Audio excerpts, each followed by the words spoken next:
please welcome the sensational Adam Lambert. Lipstick, power and pain, lipstick, power and pain, lipstick, power and pain. Is you Adam Lambert, come please sit, make yourself at home.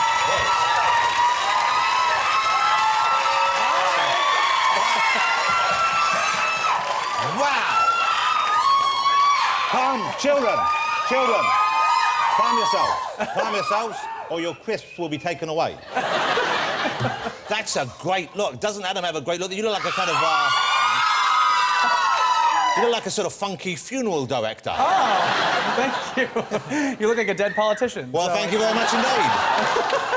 Now, listen. Hey, Adam. Hey. This is quite some look going Thank on you. here. This is a distinct and individual appearance you have. Thank You style yourself, you have other people do this for you. Well, what goes into making Adam Lambert look spectacular before he walks out the door in the morning? Well, I have a lot of people... Cryogenics? No, that's you. Oh. No, I have a lot of people to help me. So you have a team? Yeah. It's all teamwork. They put my options out in front of me, and then I dictate with a big smile on my face. They like clothes out there, or they what do they do? Yeah, They on a actually lay rack, outfits? on a rolling okay, rack. Okay. And then the hair and the makeup, is that some days is it up, some days is it down? What goes on? Yeah, with that? variety is good. What do you prefer? Lately up. Lately up. Yeah. Adam, so let's get the Adam Lambert story out of the way, because we have a lot of people in here who know who you are, who love who you are, they're fans of you. You didn't win American Idol. No. You've done fantastically well, but you didn't win. You came second, I believe. Now, how does that work? How does it that the person who comes second does as well as you? And how did you feel when you didn't win? Well, I mean, I auditioned for the show for the opportunities. I wanted to take my career to the next level. I wanted to make a little more money. I wanted to make an album. You were already working in show business, weren't you? I was, yeah. I was in a musical called Wicked for 4 years, on and off, in Los Angeles and a national tour. Now, what part did you play in that? I was the understudy. Okay. So that was another reason why I was like, you know what? I need to take it to the next level. But it's quite a romantic story, the idea of you backstage thinking, I could do it, I want to be out there in the front, and then you get the chance there. So the American Idol show and the ones we have over here, they're pretty good in that way. They do give people a chance to step into the limelight. Yeah, it's a great platform. I mean, 30 million people plus watch that show nightly. So just to be in front of all those people showing them what I could do was amazing. But your image and the way you carry yourself, and your sexuality as well, your openness about that, it's not the kind of natural fit with American Idol. I mean, you kind of broke the mold a little bit. Yeah, and I was actually worried about that when I auditioned. I thought, oh, I'm not really what they usually go for. I don't know if it's going to work out, but it did. Thank God I auditioned. Well, it's great for you, and also it's great for the show as well, isn't it? It shows that it's not just a kind of vanilla, straightforward, very mainstream pop show. There's room for different kinds of acting. Yeah, I suppose, yeah, definitely. I mean, at first I remember Simon was saying to me during my audition, he was like, well, you're very theatrical. And he's always kind of said that as like a negative statement. And I thought to myself, well, that's a good thing. Yeah, I'm theatrical, I'm proud of it. I mean, I think that there's a lot of room for that in pop music. What's it like to be on the receiving end of Simon's wicked tongue? Wow. Lovely. No, I think I respect his honesty. I mean, I like that. I like when someone's up front. And doing theater for years, you're used to having a director give you notes, and it's very similar. And I didn't take it personally. You had the thick enough skin to deal with it. Yeah, it's an opinion. It's subjective, Yeah. He gave you, I believe, though, a standing ovation after one performance. Yeah. Well, that's not something you get every day. Yeah, that was really sweet of him, and I'm glad he liked the song. Yeah. Which song did you choose? That was Mad World by Tears for Fears. Okay, yeah, you did a very...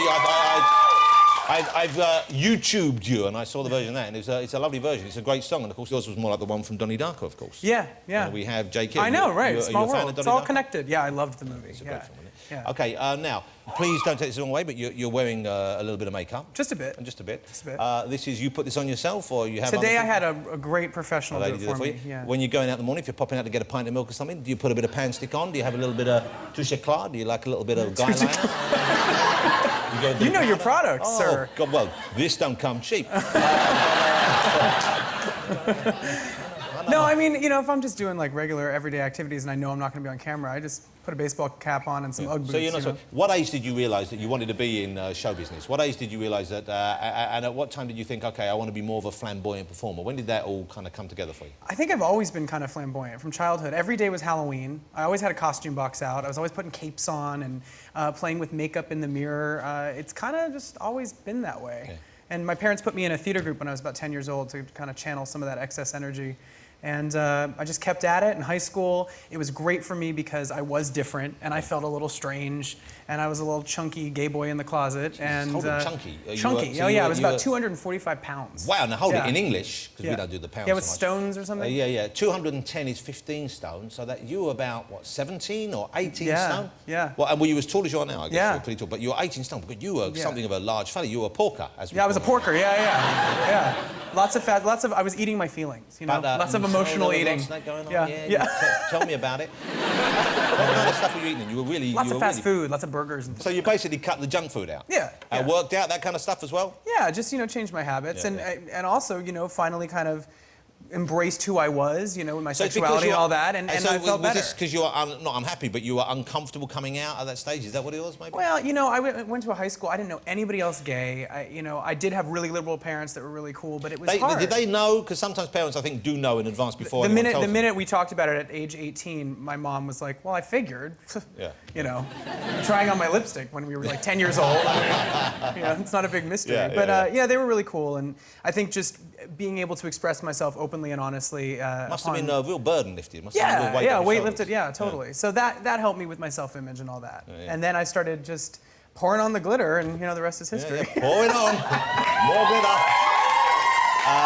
Now, recently on TV, you were doing a performance at, I think it was an award ceremony, and you kissed a guy on stage. It was part of your routine. I did. This isn't your partner. This is just a. No, he's a straight bass player in my band. He just got lucky that night. Yeah, I got lucky. I mean, he's real cute. And now. That caused a bit of a stir, I believe, didn't it? It did. Not with him, funny enough. He thought it was hilarious. He loved it. Yeah, some members of the American audience that watched the show felt that it was, distasteful because they think that gay is wrong. And so I got a lot of flack for it. The network got a lot of flack for it. The network pulled me off of Good Morning America the next morning. I was supposed to perform the same song. I wasn't planning on, gyrating the same way. Yeah, you weren't going to do the same thing necessarily. No, I mean, and actually what's funny about this is that the whole thing was kind of spur of the moment. The things that people objected to. But you know what's weird carried away. There's a real kind of double standard still, because that's not acceptable, apparently. This is, when you look at, that's fine.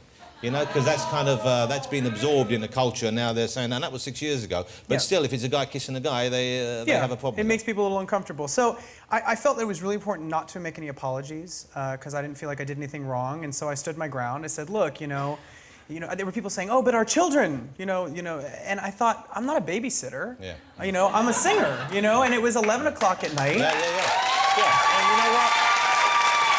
And that's part of the real world. That's the real thing that's going on there. It's just a kiss. I don't want to spoil the surprise, but I intend to.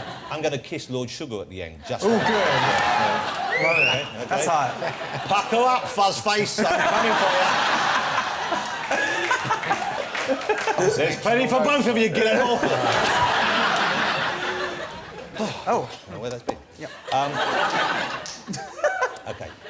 Now, we showed a little clip of you on American Idol, and it was what a remarkable period that must have been for you, because you get to the final of that show, you come second, you have a success afterwards, your album comes out, and you've done fantastically well with that. Yeah. I know in the States. And then you get asked back as a mentor as well. You get to go back, that's got to be the quickest turnaround of anyone leaving the show and coming back in to help others. Yeah, it was a huge honor. I was kind of blown away by that. And, I think it was great for the contestants because I know where they were less than a year ago. I was in their shoes. So I think it was an interesting way to do things. And I had fun, working with them. They all have great voices. They're all really sweet. And I had a good time with it. It's really nice to see you kind of going back and helping them out in the same position you were before that.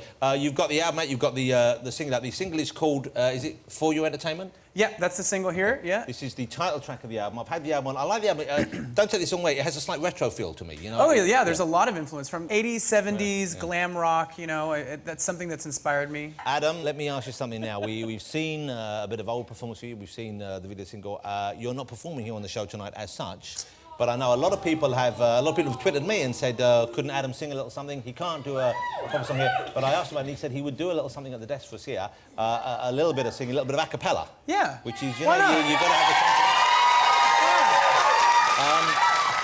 What would you sing for us? What would you like to sing for us? I want to sing a little bit of a verse from my single that's in the States right now and elsewhere called What Do You Want From Me? Okay.